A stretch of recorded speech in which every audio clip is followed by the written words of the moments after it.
এখন যে এতগুলো মঞ্চ করা হয়েছে তার জন্য অনেক শিল্পীরা সুযোগ পাচ্ছেন। তো এর জন্য অবশ্যই উদ্যোক্তাদের আমরা ধন্যবাদ দেব। এই মেলাতে এত রকমের গান বাজনা হয়। এই যে বাংলা সঙ্গীত মেলা করছেন বলে অনেকে তো স্টেজ পাচ্ছে। আমরা তো সেই পুরানো সময় থেকে দেখে আসছি মান্না দে, তারপরে বিভিন্ন যে গান আমরা তাতে বাঙালি কিন্তু পুরো ভেসে রয়েছে। নমস্কার, ইটস মাজ্জা বাংলায় আপনাদের সবাইকে স্বাগত। বছর শুরুতেই সঙ্গীত প্রেমীদের জন্য সুখবর। মাননীয় মুখ্যমন্ত্রী মমতা বন্দ্যোপাধ্যায়ের উদ্যোগে শুরু হলো বাংলা সঙ্গীত মেলা। আর সেই উপলক্ষেই আমরা এই মুহূর্তে দাঁড়িয়ে আছি নন্দন চত্বরে। শুধু নন্দন চত্বর নয়, এই বাংলা সঙ্গীত মেলা হচ্ছে কলকাতার বিভিন্ন জায়গায়। তবে এখন ঠিক নন্দন চত্বরে কি হচ্ছে আসুন দেখে নেব।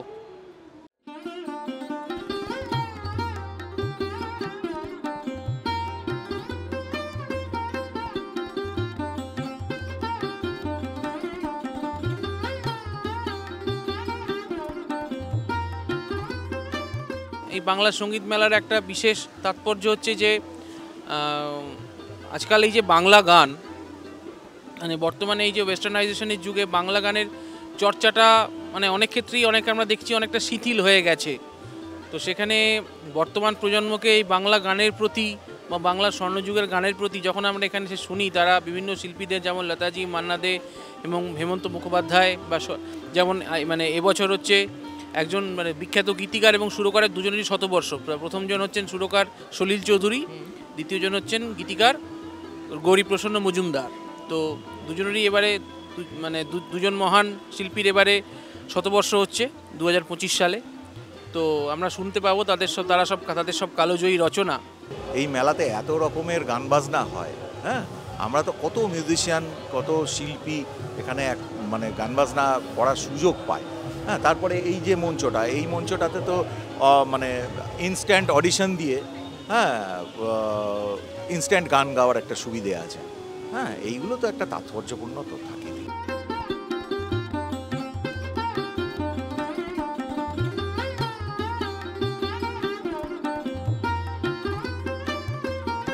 বাংলা সঙ্গীত মেলা ঘুরতে ঘুরতে আমরা পেয়ে গেলাম বিভিন্ন ধরনের স্টল। আমরা কথা বলে নেব সেরকম একজন স্টলের ব্যবসায়ীর সঙ্গে। আপনার নাম? সঞ্চারী দে বোস। আচ্ছা, আপনার দোকানে কি কি পাওয়া যাচ্ছে যদি একটু বলেন। আমার দোকানে আপনি পাবেন বিভিন্ন রকমের কাপড়ের পুতুল, এছাড়া দেখুন কাঠের পুতুল আছে, ছোট সরস্বতী, মা দুর্গা, তাছাড়া এরকম কাঠের কিছু ভ্যারাইটি পাবেন। আমাদের চন্দননগরের জগদ্ধাত্রী ঠাকুর পাবেন, রথ পাবেন, এরকম প্রচুর ভ্যারাইটিস আইটেম আপনি এখানে দেখতে পাবেন। মূলত আমি কাঠের শিল্পী, আমি কাঠেরই কাজ করি। তো আমি কাঠের শিল্প সামগ্রী নিয়ে রবীন্দ্র সদনে গান উৎসব মেলায় অংশগ্রহণ করেছি। আমার কাছে এই মুহূর্তে রয়েছে কাঠের পেঁচা, কাঠের ট্রে, কাঠের খুন্তি, কাঠের চিরুনি। রবীন্দ্র সদনের মতো জায়গা যেখানে আমাদের সরকার ফ্রিতে বসতে দিয়েছে, এখানে আমাদের মতো শিল্পীদের ভাড়া নিয়ে বসার মতো সামর্থ্য নেই। তো সরকার চাইছে, আমরাও চাইছি যাতে এখানে বিক্রি হয়, মানুষ কিনতে পারে, সেই মতো করেই আমরা জিনিসপত্র নিয়ে এসেছি।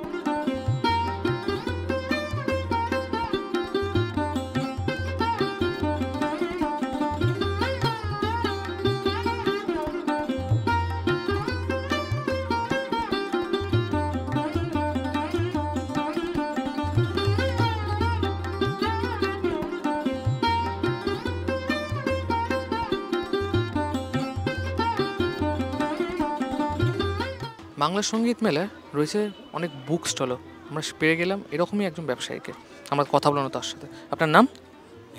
প্রীতম সাহা। আচ্ছা, কি কি পাওয়া যাচ্ছে আপনাদের এখানে বই? আমাদের অ্যাকচুয়ালি এটা হচ্ছে মিনার্ভা রেপারারি যে মানে সংগ্রহ যে নাটক ফটকগুলো হয় তার বই আছে। এখানে সিসির কথা বই আছে, গিরিশ কথার বই আছে। আমাদের আইএনসি ডিপার্টমেন্টে যে সমস্ত আমাদের মানে শাখা আছে, প্রত্যেকটি শাখার প্রত্যেক রকমের বই এখানে পাওয়া যাবে। আমি বলতে পারি আপনাদের 2012 পর থেকে যে আমাদের এই যে রাজ্য সঙ্গীত মেলা যেটা আপনার প্রাধান্য বেড়েছে, আগের তুলনায় অনেকটা বেটার। আপনি দেখতে পাচ্ছেন এখানে ছোটো ছোটো শিশুরাও আসছে এবং তাদের গার্জিয়ানরা, এবং এখানে বৃদ্ধ থেকে মানে বাচ্চা প্রত্যেকেই আসছে, এখানে আনন্দ উপভোগ করছে।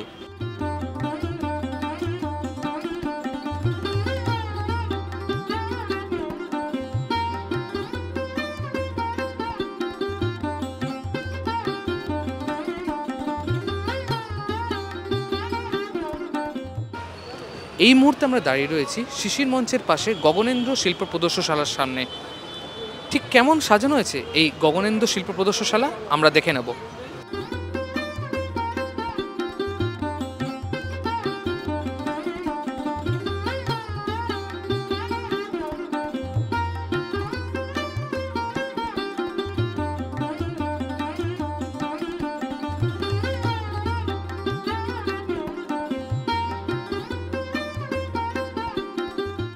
বাংলা সঙ্গীত মেলা ঘুরতে ঘুরতে আমরা পেয়ে গেলাম কিছু দর্শককে, আমরা কথা বলে নেবো তার সাথে।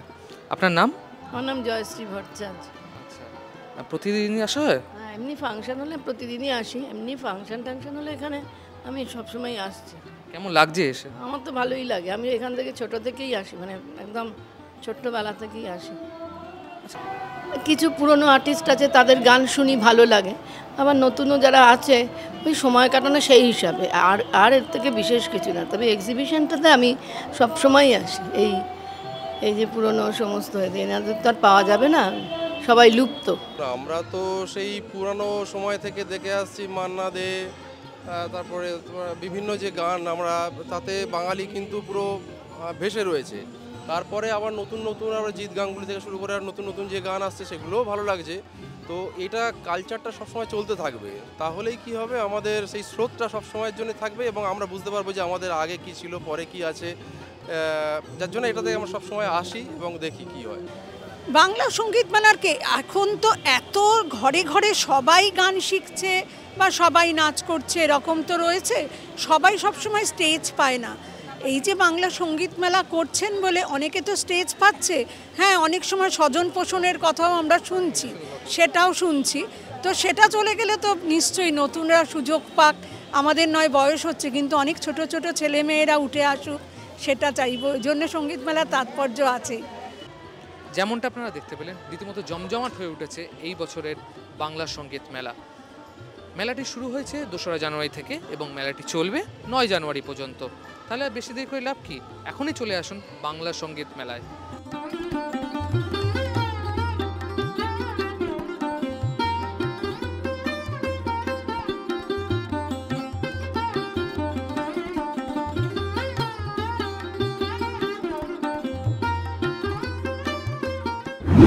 এরকমই সাংস্কৃতিক তথ্যের পাশাপাশি নানা বিনোদনের তথ্য পেতে আজই সাবস্ক্রাইব করুন ইটস মাজ্জা বাংলা। আমাদের ফেসবুক, ইনস্টাগ্রাম এবং ইউটিউব চ্যানেলে আপনাদের চোখ রাখতে হবে। এছাড়াও আমাদের ওয়েবসাইটেও কিন্তু চোখ রাখতে ভুলবেন না। আমাদের সঙ্গে থাকুন, দেখতে থাকুন ইটস মাজ্জা বাংলা, বিনোদনে নতুন মজা।